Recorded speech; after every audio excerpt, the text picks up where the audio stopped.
नमस्कार. हिंदुस्थान पोस्टमध्ये मी हर्षद वैद्य आपल्या सर्वांचं मनःपूर्वक स्वागत करतो. महापालिका निवडणुकांची आता निकाल औपचारिकताच बाकी राहिले. विविध ठिकाणचे निकाल आता काही वेळातच अंतिम निकाल जे असतील ते लागतील. यामध्ये सर्वात लक्षवेधी पक्ष ठरला आहे तो म्हणजे शिवसेना. शिवसेनेचं नाव आणि धनुष्यबाण हे चिन्ह मिळाल्यानंतर आज शिवसेनेची ही पहिलीच परीक्षा आहे आणि या परीक्षेमध्ये शिवसेनेची कामगिरी अत्यंत लक्षवेधी ठरली. काही ठिकाणी त्यांनी महापालिकांमध्ये सत्ता सुद्धा स्थापन सुद्धा करणार आहेत. इतपत जागा त्यांनी मिळवलेल्या आहेत.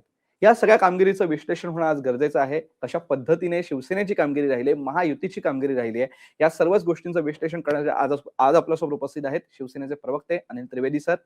सर, आपलं हिंदुस्थान पोस्टमध्ये मनःपूर्वक स्वागत. नमस्कार.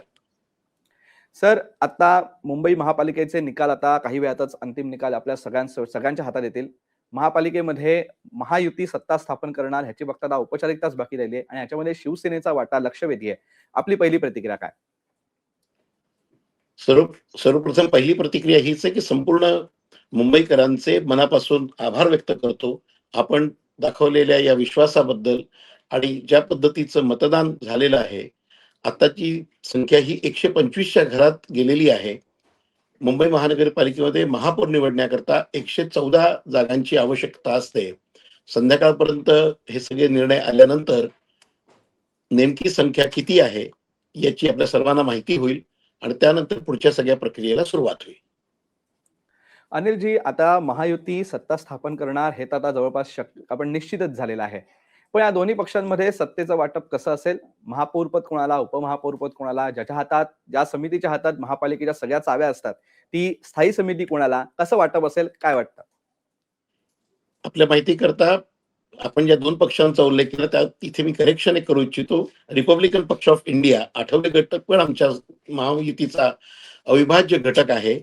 तर अशा पद्धतीने जी पदांची जी सगळी प्रतिष्ठा आहे त्याच्याबद्दल हे शीर्षस्थ नेते या सगळ्या करता निर्णय घेतील. भारतीय जनता पार्टीच्या वतीने माननीय मुख्यमंत्री देवेंद्र फडणवीसजी, शिवसेनेच्या वतीने माननीय उपमुख्यमंत्री एकनाथ शिंदे साहेब व मुख्य नेते व रिपब्लिकन पक्षाच्या वतीने माननीय रामदास आठवले साहेब केंद्रीय मंत्री, ते जो निर्णय घेतील त्यानंतरच या सगळ्या गोष्टींवर भाष्य करणं उचित होणार आहे.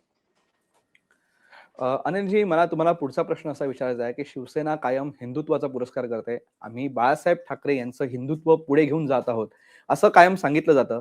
परंतु राज्यभरामध्ये शिवसेनेकडनं 13 मुसलमान उमेदवारांना उमेदवारी देण्यात आली होती. त्यातले काही विजयी झाले असते, आता निकालानंतर आपल्याला कळेलच. पण असं का करण्यात आलं? काय याच्यामध्ये काय पद्धतीच्या गोष्टी होत्या आणि काय आपली पहिली प्रतिक्रिया काय याच्याबद्दल?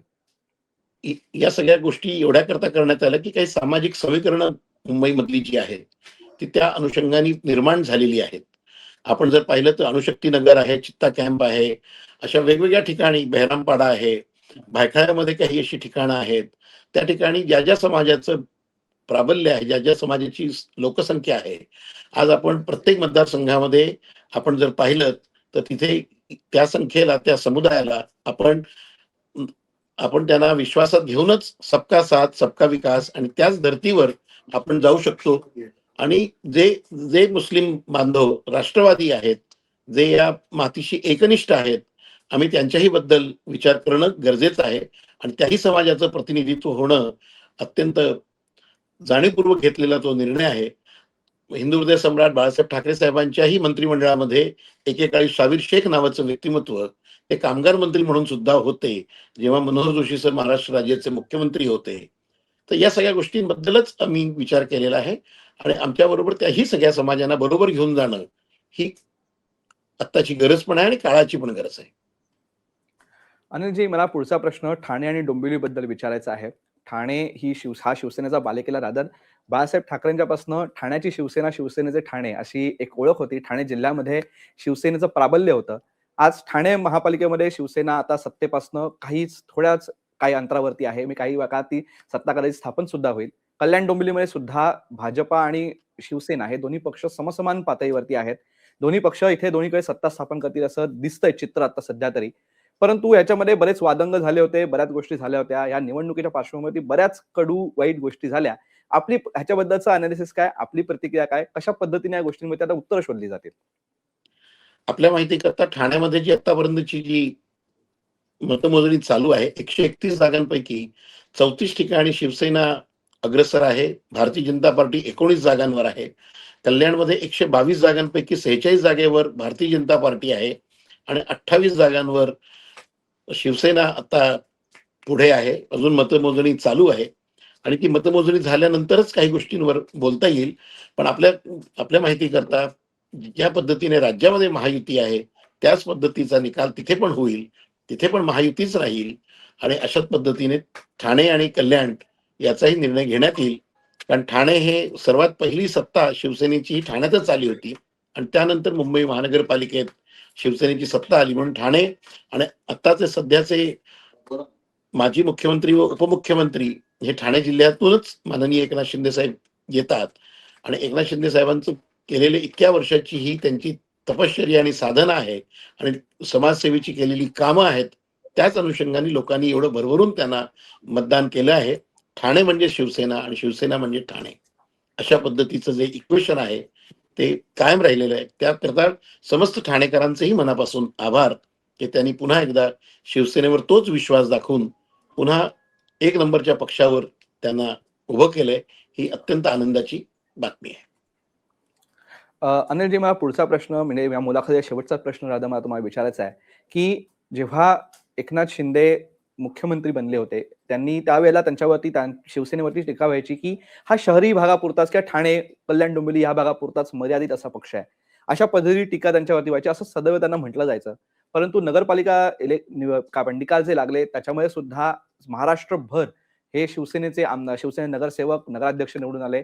विधानसभा निवडणुकीमध्ये सुद्धा तेच चित्र दिसलं. आता महापालिकेमध्ये सुद्धा महाराष्ट्रभर शिवसेना पक्ष पुन्हा एकदा पसरतो आहे एकनाथ शिंदे यांच्या नेतृत्वात. तर याकडे तुम्ही कसं बघता? महाराष्ट्रभर आपली मुळं मजबूत होत आहेत, या सगळ्या गोष्टींकडे आपली प्रतिक्रिया आहे, आपल्याला काय वाटतं? याकरता मला आपल्याला थोडंसं मागे घेऊन जावं असं वाटतं की जिथे आपण 60 आमदार यंदाच्या विधानसभेत आपण निवडून या महाराष्ट्रातल्या जनतेने पाठवलेलं आहे.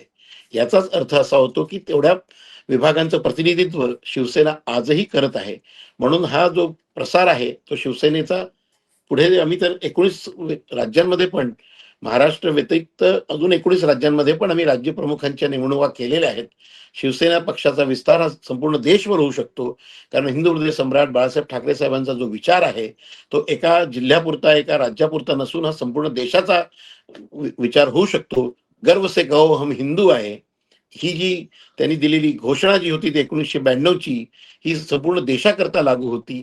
काश्मीरमध्ये पण असेल किंवा गुजरातमध्ये असेल किंवा मध्य प्रदेशमध्ये असेल किंवा उत्तर प्रदेशामध्ये असेल अशा वेगवेगळ्या ठिकाणी सुद्धा आता आपण माननीय एकनाथ शिंदे साहेबांनी जवळजवळ 19 राज्यप्रमुखांची आता नेमणूक केलेली आहे. कारण आपण लोकसभेमध्ये पण प्रतिनिधित्व करतो तेव्हा देशाचं प्रतिनिधित्व आपण तिथे करत असतो. आपल्या माहिती करता शिवसेनेचे गटनेते डॉक्टर श्रीकांत शिंदेजी आता सिंदूरच्या कॅम्पेनमध्ये परदेशी वारी पण त्यांनी केली आणि त्यावेळेला एका गटनेत्यांचं अधिकाराचा वापर करून त्यांनी एका शिष्टमंडळाचं पण त्यांनी नेतृत्व केलं. तर शिवसेना पक्ष हा एखाद्या जिल्हा एखाद्या राज्यापुरता नसून हा देशाचा पक्ष आहे आणि याच प्रक्रियेमध्ये राहुल शेवाळे साहेब यांनी ज्या पद्धतीने संपूर्ण मुंबईमधली ही यंत्रणा सांभाळली त्याबद्दल त्यांचंही मनापासून अभिनंदन की आम्ही अशा या निर्णया इथपर्यंत पोहोचलेलो आहोत. अनिलजी, तुम्ही आम्हाला आज तुमच्या व्यस्त वेळापत्रक, कारण आम्हाला कल्पना आहे की तुम्हाला आता पुढे किती व्यस्त वेळापत्रक तुमचं असणार आहे, तरी सुद्धा तुम्ही आम्हाला वेळ दिलात आणि आमच्या प्रश्नांना उत्तर दिली, याबद्दल हिंदुस्थान पोस्ट तर्फे आपले मनःपूर्वक आभार. हिंदुस्थान पोस्टशी संवाद साधणे हा अत्यंत आनंदाचा भाग असतो. पुन्हा पुन्हा भेटूया. नमस्कार. धन्यवाद. तर हे होते अनिल त्रिवेदी सर. त्यांनी आपल्याला या सगळ्या पार्श्वभूमीवरती, निकालाच्या पार्श्वभूमीवरती आपल्याला शिवसेना पक्षाची भूमिका काय किंवा शिवसेना पक्षाकडून कशा पद्धतीने या निकालाकडे बघितलं जात आहे हे आपल्याला सांगितलं. ही मुलाखत तुम्हाला कशी वाटली कमेंट बॉक्समध्ये नक्की सांगा आणि असेच माहितीपूर्ण व्हिडिओज बघण्यासाठी हिंदुस्थान पोस्ट युट्यूब चॅनलला सबस्क्राईब करा आणि फेसबुक पेजला लाईक फॉलो करायला विसरू नका. धन्यवाद.